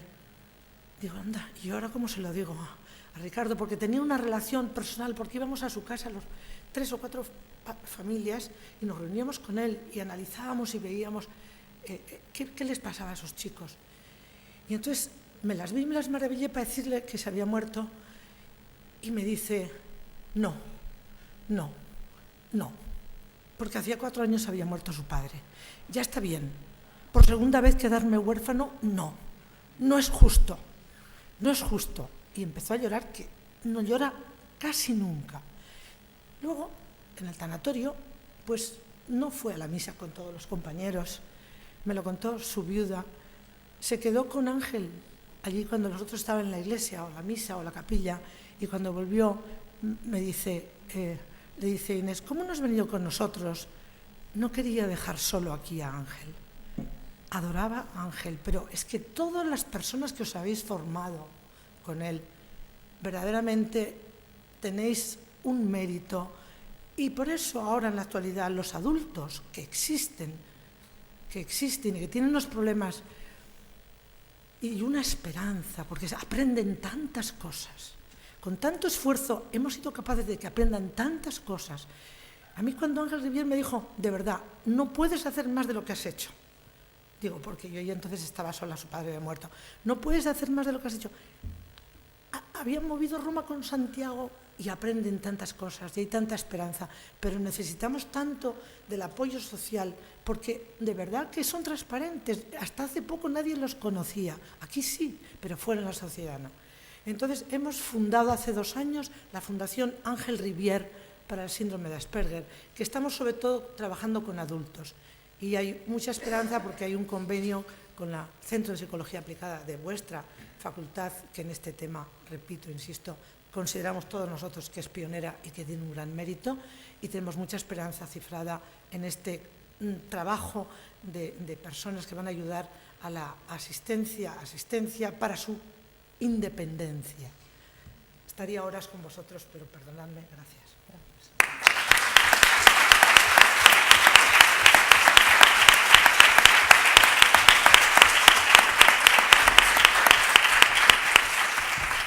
Manuel. Bueno, buenos días. Muchas gracias por invitarme. Es un verdadero placer estar aquí con vosotros. Muchas gracias a su decana, a su vicedecana, Mercedes. La verdad es que después del testimonio de Mariluz es difícil decir cosas sobre el autismo, y más que yo, y no lo digo por falsa modestia, me considero un perfecto ignorante en este tema. Y cuando me introduje en el tema del autismo, también por una situación muy causal, no viene al caso ahora que la cuente, pero también relacionada con un familiar que tengo con autismo, sí es verdad que en un grupo de tantos expertos, pues se encontraban Mercedes y Javier desde el comienzo, sí empezaba a notar cosas desde la perspectiva, yo soy médico, desde la perspectiva que yo veía el concepto de enfermedad. Ya sé que en el tema del autismo hablamos de trastorno, no hablamos de enfermedad, pero yo veía cosas que me chocaban. Y bueno, a lo largo de toda la evolución del grupo GTEA y también a lo largo de cómo se ha ido desarrollando el trabajo que yo he ido desarrollando modestamente dentro del campo del autismo, desde el Instituto Salud Carlos III y desde el Instituto de Investigación de Enfermedades Raras que ahora desarrollo, ha habido cosas que yo creo que me han venido a dar la razón, o por lo menos yo lo siento así. Y ahora cuando Mercedes ha expuesto brillantemente, te felicito Mercedes, todo el desarrollo de Leo Kanner y cómo has traído eso hasta la actualidad y lo has hecho perfectamente actual, he tomado un montón de notas en una especie de guión que yo tenía aquí, porque quiero de alguna manera ir basándome en la charla que ha dado Mercedes para contar algunas cosas. Kanner decía que era una condición rara. Bueno, parece ser que la prevalencia ya no lo deja dentro de ese marco. Y no lo deja porque estamos hablando ya en los últimos estudios, fundamentalmente los estudios de los Centros de Control de Enfermedades de Atlanta, en 1 por cada 88 nacimientos, lo cual no tiene nada que ver con la rareza. Pero es verdad que no sabemos cuáles son la causa de este aumento de la prevalencia. No voy a entrar en la disquisición terminológica de cómo se cuentan las cosas para poder hablar de lo que nosotros llamamos, desde el punto de vista médico, epidemia. Pero no es la medida de la prevalencia, es la medida de la incidencia. Pero no voy a entrar en ese tema. Pero sí es verdad que en la prevalencia, que son los casos que están vivos en un momento dado, en una población determinada y en un tiempo determinado, Existen muchos factores que llamamos nosotros de confusión a la hora de contar. Algunos los ha contado Mercedes cuando ha contado su charla, el tema de la clasificación, que ha ido variando y ha ido delimitando, incluso ampliando el espectro, pero delimitando cosas, y sobre todo la mayor concienciación por parte de padres, por parte de pediatras, por parte de personas que trabajan en guarderías, en todo el ámbito del niño pequeño, que ha hecho que muchos niños que no se diagnosticaban a esas edades se empiecen a diagnosticar, se empiecen a meter en el cajón donde se empieza a contar la prevalencia a edades que antes no se contaban. El ejemplo de Mariluz es un ejemplo que ha estado muchos años su hijo Ricardo sin tener una etiqueta clara hasta que Ángel Rivière le puso una etiqueta ya con una edad muy avanzada. Eso ahora ya no es tan frecuente todavía, por desgracia sigue ocurriendo, pero no es tan frecuente, de tal manera que cuando contamos a edades tempranas empezamos a meter muchos niños que antes no los metíamos y por lo tanto al meterlos en ese saco contamos prevalencias más altas. Pero a pesar de todo eso, uno cada 88 nacimientos es demasiado para decir que todo depende de la concienciación, del conocimiento y de que sabemos más sobre el autismo y tenemos mejores clasificaciones. Por lo tanto, yo creo que ahora mismo todo el mundo está asumiendo que es verdad que aumenta la prevalencia, porque aumenta el número de casos, porque hay algo que está produciendo un factor que incide sobre el tema de que tengamos más casos. Y si eso es verdad, por mucho que decía el punto, me parece que era el punto 5 o 6, de que es innato tiene que ver con congénito, pero no necesariamente tiene que ver con genético. Y aquí ha habido demasiada confusión en la terminología y ahora los modernos análisis que se están haciendo en temas de análisis del genoma también están llevando a bastante confusión. De hecho, los datos ahora ya con perspectiva de años es que solamente de un 5 o un 7% de todos los casos se responden a lo que llamamos genético en el sentido tradicional, monogénico, una mutación, o por lo menos monogénico, mismo gen, aunque pueda ser varias mutaciones.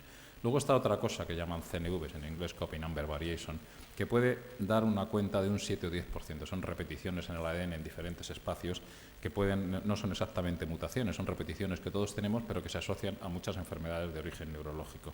Y luego hay un 5% de enfermedades metabólicas. Del resto no sabemos nada. Y no sabemos nada qué relación tiene con lo genético. Y luego hay otro problema que tiene que ver con el tema de los gemelos. Siempre se ha dicho gemelos nivitelinos, un porcentaje de concordancia muy aumentado, gemelos dicigóticos menos concordancia, los primos menos, todo ese escalón hace pensar en que hay algo innato, como decía Leo Kanner, que está bien que sea innato, que sea congénito, pero no necesariamente genético. En palabras de Moon Curry, el director de la Oficina de Genética de los CDC de Atlanta, siempre ha dicho que los gemelos monocigóticos comparten más aspectos ambientales que incluso genéticos, a pesar de que tenemos miles de pares de bases que se comparten en gemelos monocigóticos. De hecho, los últimos estudios, en un seguimiento de California, en el estudio de nacidos en California del año 87 al 2004, en gemelos monocigóticos y varones, porque en mujeres básicamente es igual que un poquito menor, la concordancia no llega al 50%. Con lo cual, si estamos en el 50%, estamos en la mitad que coinciden, la mitad que no coinciden. Y eso lleva al tema de qué está pasando. Que si estamos hablando de más número de casos y los genes, simplemente cuando hay una mutación que se transmite, la frecuencia de esa mutación siempre es constante y los casos que vamos a ver siempre son constantes, si eso no ocurre así es porque hay un factor ambiental. Y eso que me refería antes, cuando empecé en el grupo GTA, yo decía, aquí hay algún aspecto ambiental, y en aquel momento nadie lo decía. Ahora ya hay grupos internacionales que están trabajando en aspectos ambientales de manera muy importante. Y cuando digo de aspectos ambientales, estoy hablando incluso de tóxicos.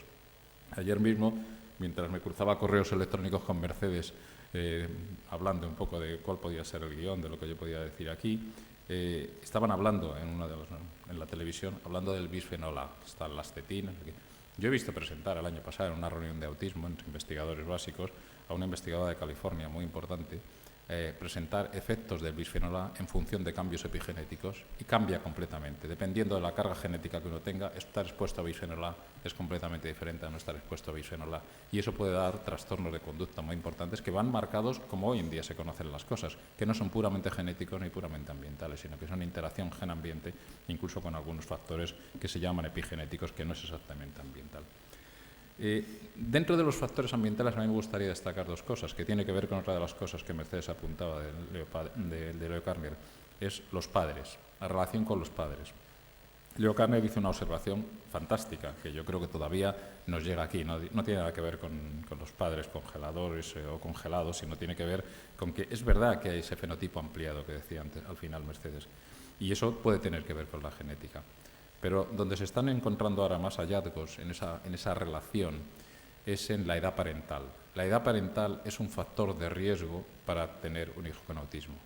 La edad de los padres en general, pero la edad de los padres, de los varones, es mucho más frecuente. Y eso se está asociando a algo que se ha descubierto muy recientemente. Es la tasa de mutaciones que tenemos los varones en los espermatozoides pasados cierta edad, pasados 40 años. Si retrasamos la edad de tener hijos, en vez de tenerlos a edades jóvenes, los tenemos a edades mayores, se está comprobando que hay un riesgo de tener trastorno del neurodesarrollo en general y también de autismo con edades parentales altas, lo cual es un factor de riesgo importante, entre muchos otros que no voy ahora mismo a nombrarlos porque no tendríamos tiempo para ello. ¿A dónde voy llevando todo esto? Líneas punteras que se están haciendo en investigación de autismo. Otro tema importante, ¿es una condición única? ¿Estamos hablando de autismo o estamos hablando de autismos? También fue en esta sala cuando Joaquín Fuentes le oí por primera vez decir los autismos, porque es un tema que desde el punto de vista al menos médico y más en el campo que yo me muevo también de los fenotipos que llevan asociados a enfermedades raras, trastornos metabólicos o otro tipo de trastornos, uno se preocupa y la investigación cada vez más hace énfasis en todo ese conjunto que mezcla comorbilidad por un lado, fenotipos, variabilidad fenotípica, lo que llamamos endofenotipos desde el punto de vista de la expresión de conductas sociales, de lenguaje y de otros factores que vosotros sois los que más domináis y sobre los que más investigáis. Si mezclamos todo ese conjunto, al final nos podemos encontrar que las dificultades que más tiene la investigación es identificar de qué estamos hablando. Y por un lado están muy bien las clasificaciones que agrupan, veas el ejemplo del trastorno, de la clasificación de DSM-5, pero hoy mismo me he bajado de muchos artículos que recibo un artículo que me lo he traído por curiosidad porque habla de la crítica feroz que ha despertado el tema de DSM-5 por considerar que todo se puede meter dentro de un único criterio de clasificación. Y detrás de eso hay un problema que yo siempre diferencio de una manera clara.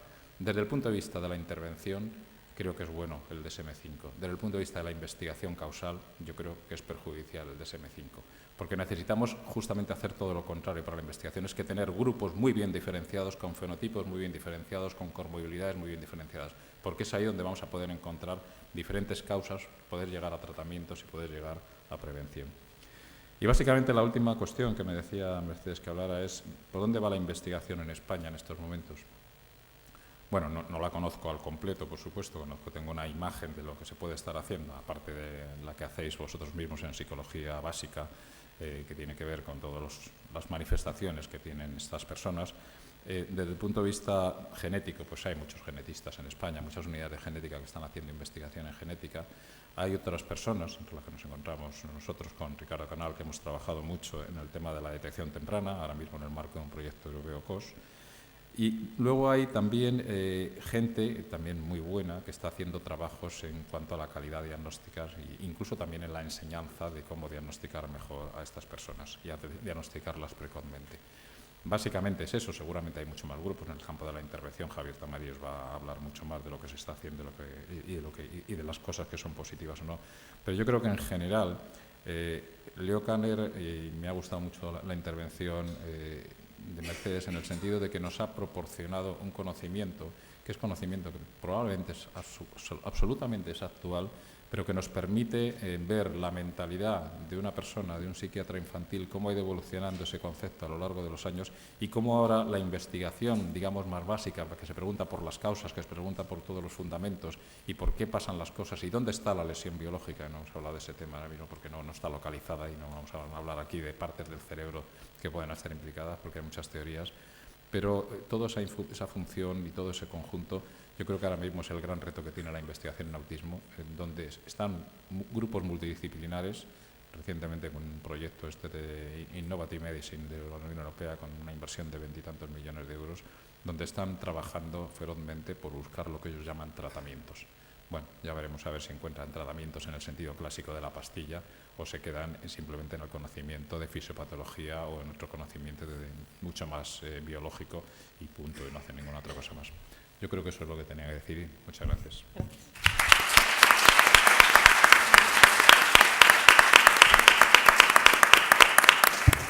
Pues tiene la palabra Javier, que, como dije antes, está aquí en su calidad de expresidente de la Asociación Española de Profesionales del Autismo pero no mencioné que también es codirector del máster propio en apoyos a personas con discapacidad intelectual y otras discapacidades del desarrollo y sus familias. Bueno, gracias Mercedes, felicidades en primer lugar por tu excelente charla y también felicidades a mis compañeros de mesa por sus intervenciones. Felicitación en la persona de la decana Ángeles por el patrono, en mayúsculas aunque sea laico, del doctor Huarte. Y bueno, mi parte en lo que yo quería comentar aquí, por cierto, aprovecho para decir, si alguien estuviera interesada o interesado y no pudiera haber adquirido o accedido a ello, el artículo original de Kanner, traducido al castellano, está en la revista Siglo Cero de FEAPS, que está gratuita, el artículo disponible, y voy a intentar a ver si a lo largo de la semana que viene lo hacemos accesible prácticamente desde la portada para que no haya que tener vericuetos en la revista. Voy a intentar hablar de lo que es el papel y los cambios también que se han producido en el ámbito de la profesión. Aquí conmigo podría estar Juana Hernández, porque también es expresidente de AETAPI, y bueno, y quizá también debería estar o podría estar nuestro gran amigo y también sabio otro Ángel, junto con Ángel Riviera, Ángel Díez Cuervo, que fue probablemente la primera persona que trajo la palabra autismo a España en esa época. Un gran neuropsiquiatra muy presente en la vida de todos nosotros y en el conocimiento del autismo actualmente, y también miembro del grupo que coordinó el doctor Posada. Y Juana también estuvo, claro. Bueno, estábamos todos. Bueno, yo la verdad es que estoy también de celebración en este año. Hace 40 años, lo hará en este verano, di mis primeros pasos por el campus de aquí, del Autónomo. Yo venía de mi ciudad, de Valladolid, para estudiar aquí psicología, y aquí me encaminé. Y bueno, y también eso aquí he vivido, no directamente en ese momento, no se hablaba de autismo, pero sí que he vivido toda la trayectoria afortunadamente, y he tenido la oportunidad de ir un poco de la mano de personas como Ángel Rivier, bueno, un poco, mucho de la mano de personas como Ángel Rivier y como Mercedes Belenchón en todos los procesos de conocimiento. Y también cumplimos 30 años en AETAPI. En 1983 es cuando nace la Asociación Española de Profesionales del Autismo, y también muy vinculada e impulsada por Ángel Rivier y por otros muchos que estáis aquí también. Y en ese momento, además, en el año 83, fue porque se produjo el primer encuentro, ya se venía coleando desde el 80, de la necesidad de que los profesionales compartiéramos y construyéramos juntos conocimiento y rol. Y yo eso es un poco lo que voy a matizar, pero ya en ese momento justo Ángel Rivier, en la conferencia de clausura, donde prácticamente ya estábamos todos como unos zorros de haber disfrutado y compartido conocimiento, él nos inundó con una charla de la importancia del desarrollo humano natural frente al desarrollo alterado humano, como en el autismo, y nos hablaba de palabras que entonces nos sonaban absolutamente a chino, como los protoimperativos y los protodeclarativos, y que a partir de ahí se convirtieron en una esencia de la comprensión de lo humano en el ámbito también del autismo. Quiero decir con ello que desde hace 30 años, afortunadamente, en el ámbito de España, sí hemos tenido la ocasión los profesionales de unirnos, si bien en el inicio por otras razones, pero de unirnos, como decía, en la construcción del conocimiento y en la construcción de rol también. Y yo creo que ahí hemos ido dando un poco, yo cogería el símil también del doctor Huarte, porque por naturaleza yo creo que todas las personas que estamos ahí nos interesaba la comprensión de lo humano. La ciencia que nos abría un poco las puertas en ese momento inicial era la psicología, y dentro de esa habilidad luego de cada uno, unos se decantaban más por la teoría y otros por la práctica, pero todos compartimos en AETAPI tanto el interés del conocimiento en la teoría como de la intervención en la práctica, y eso hizo un bucle de dialéctica muy bonito que aumentó significativamente los procesos de intervención y el debate y la crítica. Eran críticas feroces en ese momento del psicoanálisis, del conductismo, y como luego nos podríamos ir juntos, pero la crítica era absolutamente feroz porque había un compromiso de base de lo que pensábamos que era lo mejor para comprender el autismo y también, como no, para intervenir en el autismo. Es verdad que ahí hemos ido, yo creo que también coincidiendo en el transcurso de la vida y de la cultura en una serie de desarrollos que yo creo que son importantes. Yo pondría el parangón también, como Mercedes lo ha hecho excelentemente, con Kanner y Asperger. Kanner era una persona muy vinculada a la comprensión del autismo, Asperger una persona muy implicada en ayudar a las personas que tenían autismo o Asperger, síndrome de Asperger, aunque a veces algunos han dicho que él mismo era propio del síndrome y por eso también sentía esa cercanía al apoyo a esas personas. Pero sí que es verdad que Asperger desde el año 30, en la traducción de la palabra alemana sería la educación especial fue la parte de su compromiso como, aunque fuera psiquiatra, como intervención, y le preocupaba mucho la intervención para que tuvieran una vida plena e incluida en la comunidad. Cuando la mirada, que es verdad que esto es muy blanco sobre negro para la intervención, la mirada de Kanner era mucho más para la comprensión del autismo y de aquellos niños que tenían autismo. En nosotros yo creo que también, y muy brevemente lo quiero resaltar, hemos ido en un camino del trastorno a la persona, un proceso dialéctico. Nuestra primera seducción era la fascinación con el autismo y hemos ido aprendiendo en el camino, aunque también lo teníamos desde el inicio, a la fascinación por intentar ayudar también a personas que tienen autismo y a las familias que tienen hijos, hijas o parientes con autismo. Creo que en AETAPI también se ha intentado permanentemente entender el abrazo, como no podría ser de otra manera, de la universidad, pero también de los familiares, no verlo como ámbitos separados. Y yo creo que actualmente en este ámbito también hemos ido pasando, afortunadamente, y aquí Manuel Posada yo creo que tuvo mucho que ver en concitar mundos diferentes y aparentemente segregados en un tiempo, de lo que podríamos llamar la interdisciplinaridad. Pasar de la única ciencia posible para la naturaleza de la comprensión del humano, de la psicología, pues abrazar los aspectos médicos, los aspectos sociológicos, los aspectos... Bueno, mucha diferencia que hoy en día se da en AETAPI con personas que vienen del ámbito de la abogacía, del ámbito de la medicina, de la educación, de la logopedia, de la terapia ocupacional, de la psicología, de la pedagogía, etcétera. Por tanto, yo creo que también nosotros en este tiempo como profesionales y de la mano de tantas personas y tantas investigaciones, sí que hemos, entendiendo un sentido de la profesión como un sentido urgente de apoyo a las personas y a las familias, pero que no podemos desdeñar en ningún momento que lo que hagamos sea basado en la evidencia y sea fruto del conocimiento y de la investigación. Y por eso lo intentamos lo mejor posible. Acabo sin más con la propuesta que tenemos como misión de AETAPI, porque yo creo que ejemplariza lo que queremos los profesionales o lo que hemos querido hacer los profesionales y a los que evidentemente todos y todas estáis invitados. La misión de AETAPI ahora es representar y orientar a los profesionales de manera comprometida para las personas con trastornos del espectro de autismo para que puedan mejorar la calidad y la ética de su ejercicio profesional mediante la promoción del conocimiento, la colaboración y la participación. Calidad y ética, Juana, ¿verdad? Lo hemos dicho muchas veces en AETAPI y en el ámbito de los profesionales de la discapacidad y el desarrollo, calidad y ética deben ir unidas porque es irrenunciable para ofrecer el mejor apoyo dentro de todas las limitaciones que aún nos ofrece la investigación para las personas con autismo, Asperger, con trastornos del espectro de autismo, con condiciones del espectro y a sus familiares. Nada más, gracias.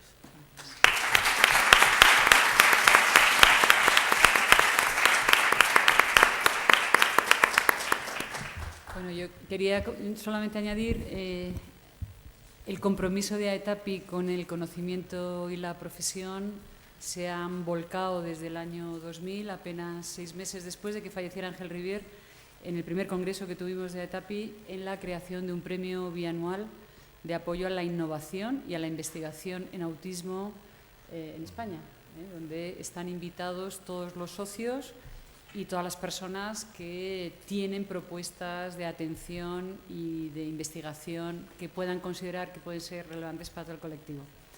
Bueno, tenemos a los chicos del coro esperando fuera, no es broma, es literal, no es una expresión ni metafórica ni irrelevante, pero probablemente la decana, si le parece oportuno, podíamos intentar, aunque fuera alguna intervención por parte del público, ya que habéis estado escuchando todas nuestras intervenciones, estamos dispuestos a escuchar también las vuestras.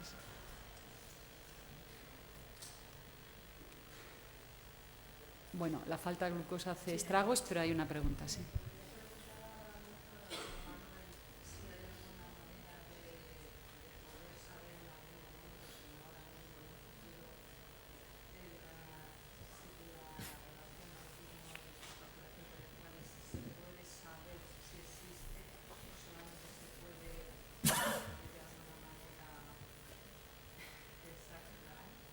Entre autismo, perdona, ahí. Y discapacidad intelectual.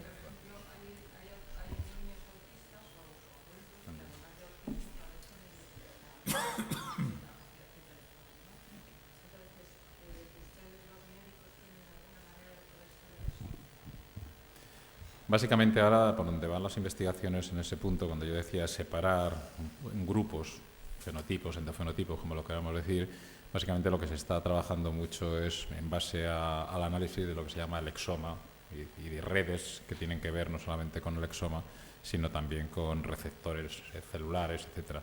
Y hay algún artículo publicado, pero artículos muy complejos que pretenden predecir, en base a análisis de muchos casos y de muchos controles, predecir mediante mecanismos biológicos y muchas variables conjuntas la capacidad que esa persona va a tener de tener discapacidad asociada, además de autismo o no. Pero todavía esto es muy preliminar. Hay un problema, es que probablemente el autismo, aunque se manifieste cuando el niño nace, pero básicamente se gestiona durante todo el embarazo. Incluso algunos factores hablan de condicionantes prenatales, que es donde se condicionan toda la parte, si hablamos de mutaciones a nivel de los padres. Y en ese campo es muy difícil realmente predecir todavía cosas, porque realmente no estamos hablando de un solo, digamos, nosología o entidad nosológica, estamos hablando de muchas entidades nosológicas. Por eso cualquier estudio que se haga, o se separan grupos o no vamos a saber nunca. Al final todo mezclado se introduce mucha confusión en los estudios.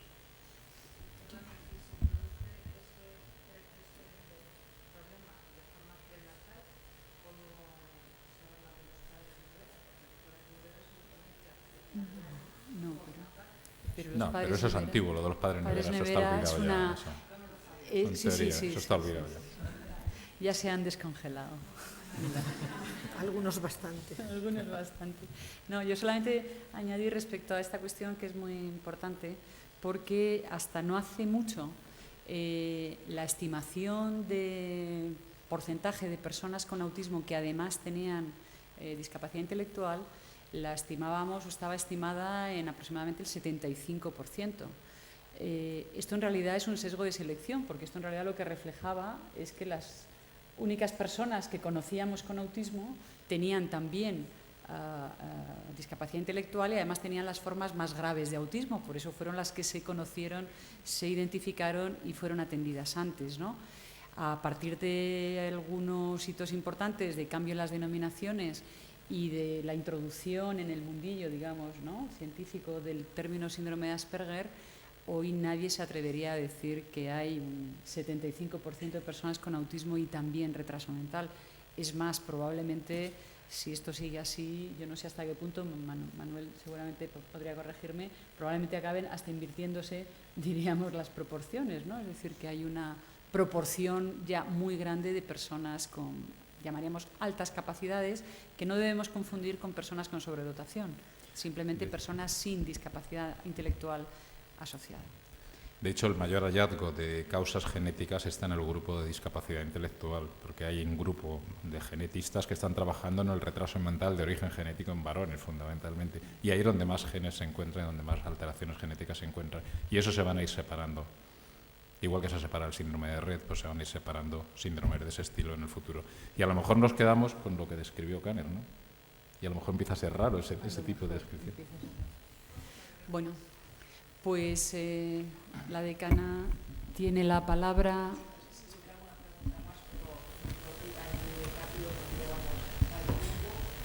Y si no, pues reiteraré mi agradecimiento a vosotros como asistentes, pero fundamentalmente también a las personas que van a estar con sus aportaciones, y agradecer por la conferencia, por sus aportaciones que han sido muy ilustrativas y productivas, eso también es importante. Recuerdo también a compañeros que han sido pilares fundamentales en este ámbito de esta facultad. Y bueno, este recorrido que hemos hecho de estos 70 años, en el que vemos que ha sido fructífero y que muchas cuestiones han podido ir aclarando, quedan muchas otras por resolver y es un poco el horizonte que tenemos para los próximos años. Un horizonte pues que tiene que ser tan fructífero como estos años pasados y con el compromiso y con el rigor y con esta perspectiva de trabajo conjunto que señalaba Javier, sin el cual es imposible avanzar en temas tan complejos como este, y en el que además vosotros como estudiantes y futuros profesionales también tenéis una situación de motivación y de desarrollo importante y de responsabilidad para trabajar en la mejora de las condiciones de vida y de apoyo de todas las personas de este y nada, que tengáis un buen día del patrono, que queda el día de hoy, también un buen día festivo el lunes, y agradecer al Polo su presencia y su colaboración y también su apoyo en todos los actos institucionales y académicos de la facultad.